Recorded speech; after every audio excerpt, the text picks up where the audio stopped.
goddess of learning, and Saraswati is the goddess of knowledge, which is pure knowledge.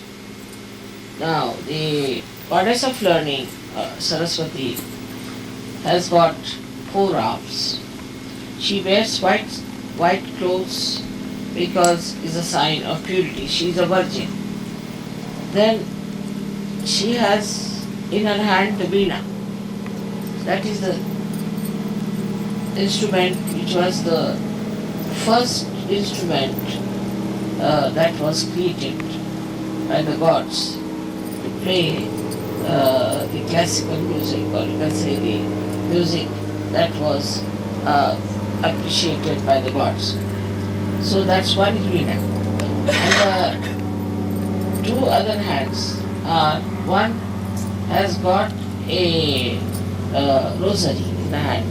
In the sense, a person who is learned should be a person who should be very much detached, saintly person. Should not have too many attachments, and should not be. It always happens. A person who is a learned man, who is overeducated, not so much interested in the family, he becomes more ascetic, is very disciplined, self-disciplined, is very meticulous, is very efficient, is very right-sided, as you can call it. You see, so all that goes hand in hand. And then is in the left hand she has a book. So that means that the power of the Lakshmi gives you, the power of Saraswati gives you the full creativity by which you can create books. That also means that. But must have in the books means that whatever you are doing now, supposing we are doing Sahaja Yoga. Sahaja Yoga is, say, concerning the divine.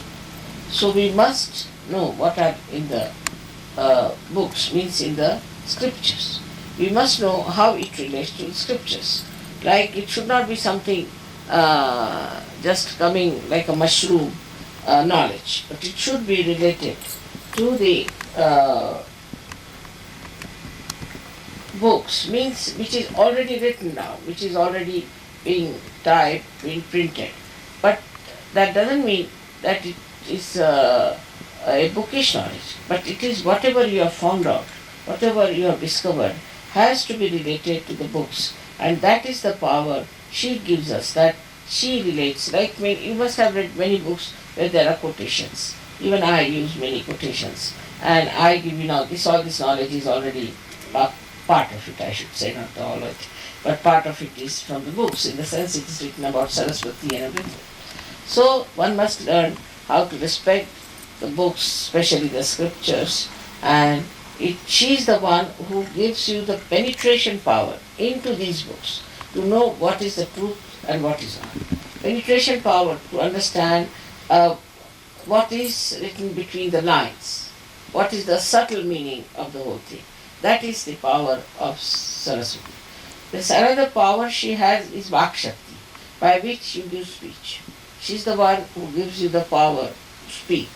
She's the one who gives you the power to communicate by speech, by your writings, by all the drama or plays you have, or films you have, any kind of communications that are done through the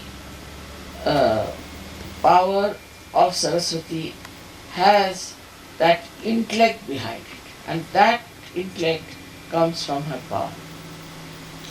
So even Shri Krishna has to use her power. Everybody has to use her power, because if you don't use the Saraswati's power, then only Shri Krishna's one power is that he is a diplomat, and that diplomacy comes from the power of Saraswati.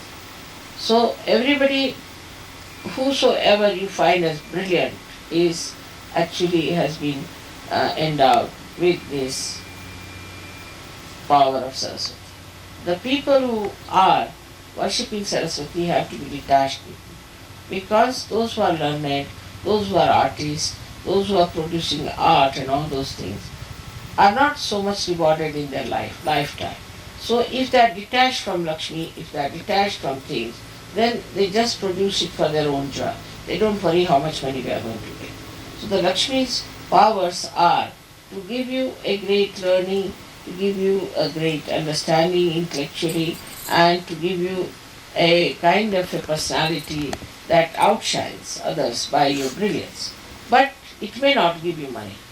It may not give you lots of possessions, but it gives you possessions which are cannot be stolen, which cannot be taken away.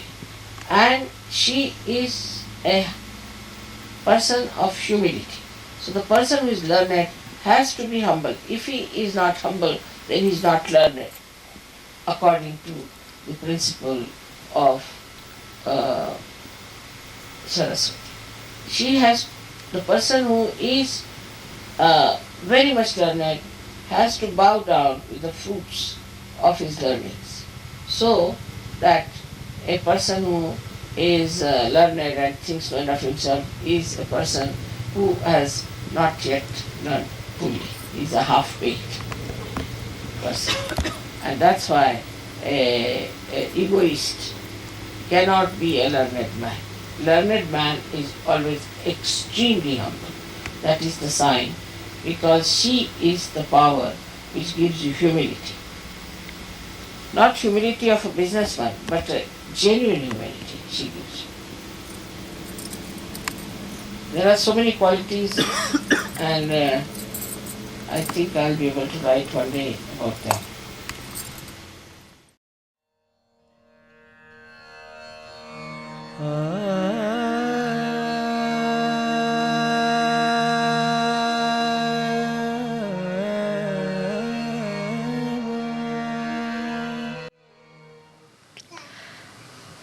Gradually you will start seeing the divine play, how things work out, how it helps you.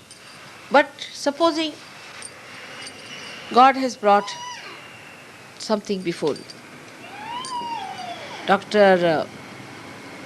Varlika told me a nice story about this, which is very interesting, that between the goddess of wealth and the goddess of education, there was a little conflict. We can say education, or the Saraswati, which, if neglected or if too much adored, can make you egoistical.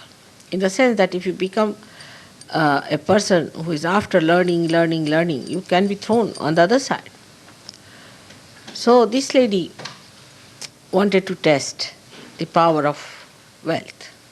So she said to the Lakshmi that, all right, let's see on this person. This person was a beggar. He needed money, and very much. So Lakshmi put lot of money in a big utensils, what we call handa, and put it in his way. This fellow was walking, so Saraswati entered into his mind. As soon as Saraswati enters into the mind, he became egoistical. And he didn't even look at that, just walked off. That was his need, but he walked off. So it suggests one thing, that when people become egoistical, start making their own plans, start making their own suggestions and images they form, then what happens? That the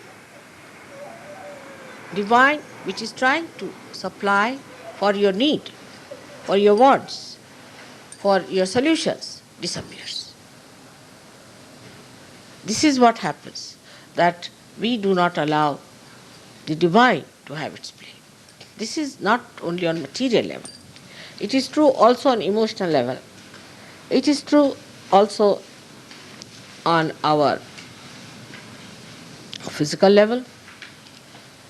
But the best of all, that it is true about spiritual level also.